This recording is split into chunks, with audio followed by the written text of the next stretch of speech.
Assalomu alaykum qadrdon muxlis. Siz bilan siz bilgan va kutgan kanal Turfa olam. Britaniyaning The Sun agentligining 3-noyabr kungi o'z tasdig'ini topgan xabariga ko'ra, Rossiya Belarus Respublikasi hududiga agar aniq masofalarda aytadigan bo'lsak, Londondan 1100 mil uzoqlikka, ya'ni 1770 kilometr uzoqlikka o'zining Kinjal gipertovushli raketalarini joylashtirgan. Tovushdan 12 marta kuchli harakatlanishga moslashgan Kinjal raketalari. The Sun axborotiga ko'ra, Britaniya poytaxti Londonga bor yo'g'i 9 daqiqa ichida yetib borib, uni bir pasda xuddi o'rta asrlardagi Londonga aylantira oladi. Yetmaganday Rossiyaning gipertovushli mazkur quroliga qarshi yerdagi hech bir davlatda hali havo mudofaa quroli yaratilgan emas. The Sun'ning bildirishiga ko'ra, Rossiya bu raketalarni Belarus hududiga, NATO'ni Rossiyaga yaqinlashayotgani uchun joylashtirdi. Eng qo'rqinchli tomoni shundaki, bordi-yu Kinjal qo'llanadigan bo'lsa, The Sun'ning qayd qilishiga ko'ra,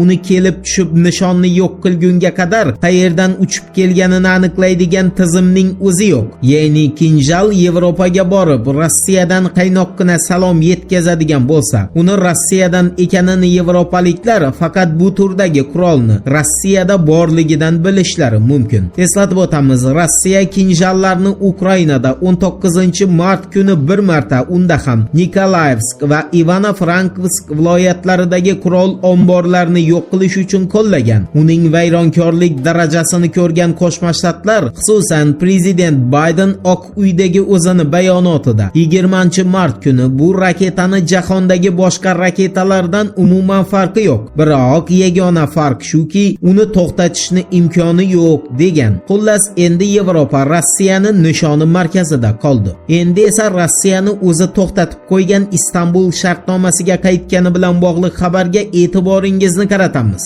Anadolu agentligining 2-noyabr kungi xabarlariga ko'ra, Erdogan bilan Putin Donni Ukraina portlaridan olib chiqish uchun yangi kelishuvga erishgan va Erdogan Ukraina uchun kafillikni o'z bo'yniga olgan. Vladimir Putinning 2-noyabr kungi bayonotidan ma'lum bo'lishiga ko'ra, bordi-yu Ukraina yana portlarga hujum qilishni boshlasa, u holda Istanbul bitimi bekor qilinib, Turkiya barcha dengiz yo'llarini yopadi. Ya'ni Ukrainadan hech qanday don tashqariga chiqmaydi. Shuningdek, Putinning bildirishiga ko'ra, Erdogan Ukrainadan chiqayotgan donlarni badavlat Yevropaga emas, balki shu donga muhtoj davlatlarga yetkazilishini nazoratini ham o'z bo'yniga olgan.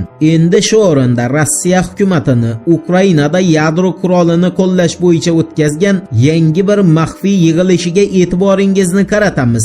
New York Times'ning 2-noyabr kungi xabariga ko'ra, nima emish? Rossiya hukumatı, ayniqsa uning qo'mondonlik lavozimidagi generallari Ukrainada yadro qurolini qo'llash bo'yicha maxfiy uchrashuv o'tkazgan. Ammo bu maxfiy uchrashuv haqida qanday xabar topganini New York Times batafsil yozgan emas.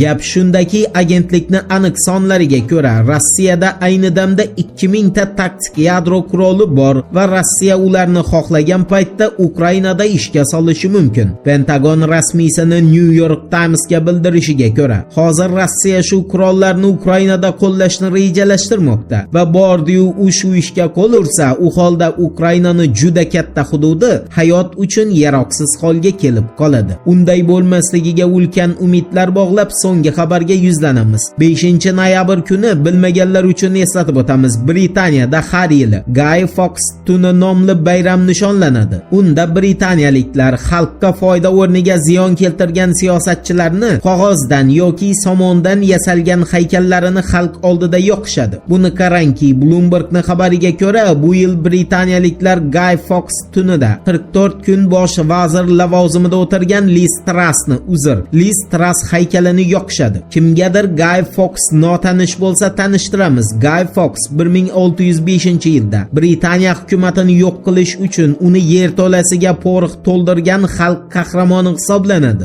Afsuski, u bu o'lka tepasidagilarni, safdoshlarini sotqinligi uchun yo'q qila olmagan. Guy Fawkes 1606-yilning 31-yanvar kuni o'ta og'ir qiynoqlardan so'ng qatl qilingan. Aniqrog'i, qiynoqlar davom etmasligi uchun o'zini xalq oldida qatl qilgan. Voqealar rivojini birgalikda kuzatamiz. Turfa olam bilan qoling. Siz kutgan kerakli ma'lumotlar hali oldinda.